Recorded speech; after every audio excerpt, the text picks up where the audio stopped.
اس سے آپ یہ سمجھ لیجئے کہ جھوٹ بولنے کی کتنی سزا، عالم بے عمل کی سزا، زانی کی سزا، سب اللہ ہم سب کی حفاظت فرمائے۔ وآخر دعوانا ان الحمد للہ رب العالمین۔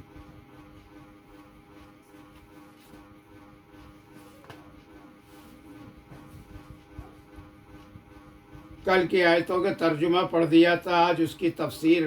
بنی اسرائیل کے مقتول کی تحقیق اور خدا پرستی و مال کی فرامبرداری کا انعام۔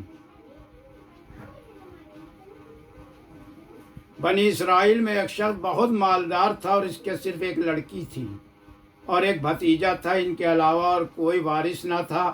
بھتیجے کو خیال آیا کہ میں اسے کیوں نہ مار ڈالوں تاکہ اس کی لڑکی سے نکاح بھی کر لوں اور قتل کی تہمت دوسروں پر رکھ کر دیت بھی وصول کر لوں اور مقتول کے مال کا مالک بھی بن جاؤں۔ ایک دن موقع پا کر اپنے چچا کو قتل کر ڈالا اور لاش کو اپنے گاؤں سے باہر دوسرے گاؤں میں ڈال دیا اور صبح کو خود اس کے خون کا مدعی ہوا اور دوسرے گاؤں کے آدمیوں پر قتل کا الزام لگایا۔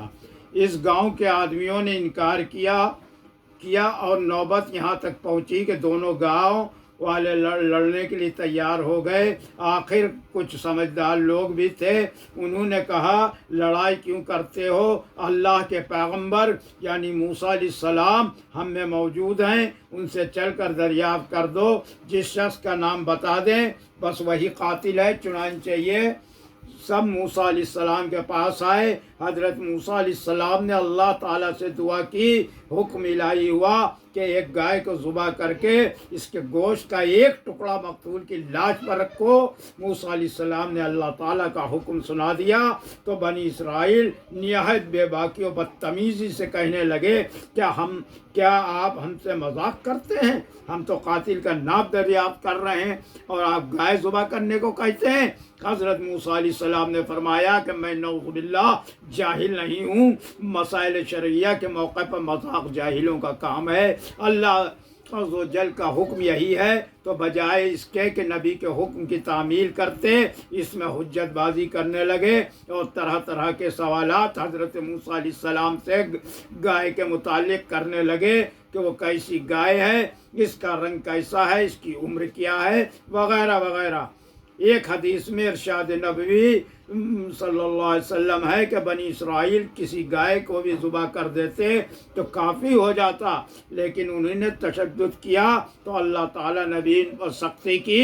الغرض پہلا سوال بنی اسرائیل نے موسیٰ علیہ السلام سے گائے کی عمر کے متعلق دریافت کیا، جس کا جواب دیا گیا نہ تو وہ بالکل بوڑھی ہو نہ بالکل بچہ ہو بلکہ درمیانی عمر کی ہو، جس کو آدھیڑ یا پٹیا بھی کہتے ہیں۔ لیکن بنی اسرائیل نے ایک دوسرا سوال پھر کیا کہ اس گائے کا رنگ کیسا ہے۔ چنانچہ موسیٰ علیہ السلام نے حق تعالیٰ کے حکم کے مطابق اس کا رنگ زرد رنگ اور وہ بھی خوب گہرا ہونا بیان کر دیا۔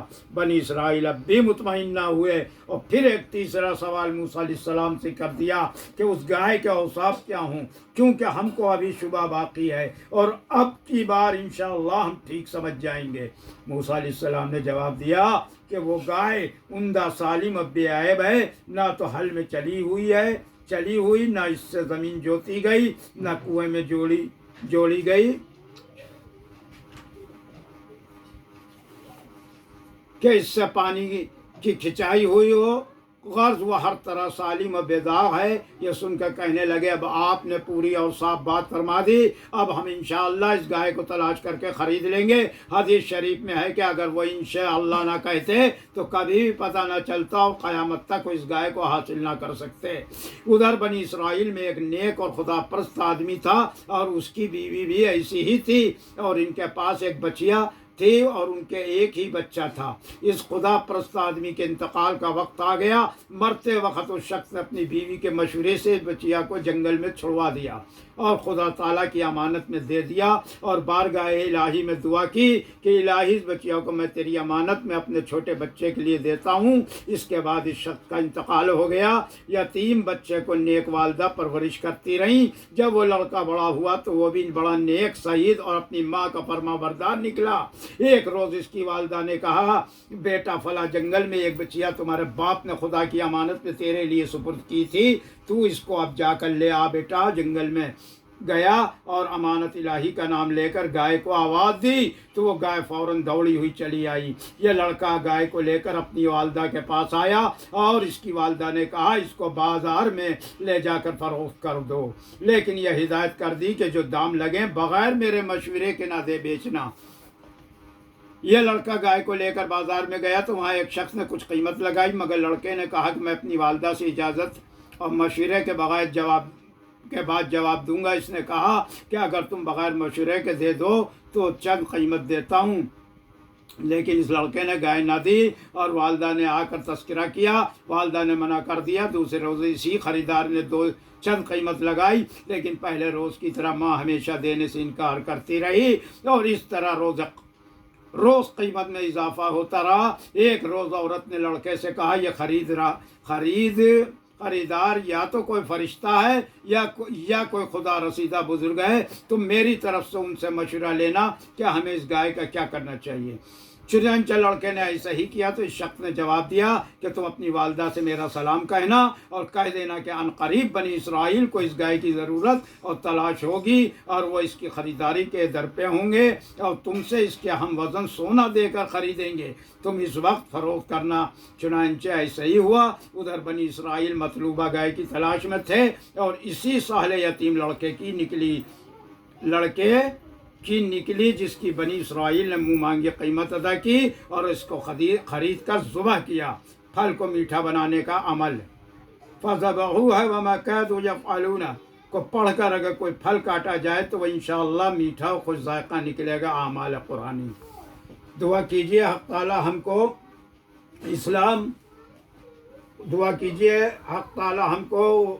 ہم کو اسلام اور ایمان نصیب فرمائے کہ ہم مولا کریم کا اور اپنے اور نبی کریم صلی اللہ علیہ وسلم کا جو حکم سنیں اس پر دل و جان سے آمنا و صدقنا کہنے والے اور اپنے احکام کا ہم کو پورا مطیع و فرما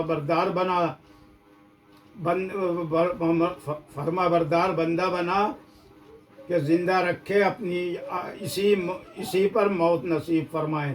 یا اللہ ظاہراً و باطناً ہر حال میں ہم کو اپنی شریعت مطہرہ کی کامل پابندی نصیب فرما۔ آمین۔ وآخر دعوانا الحمد للہ رب العالمین۔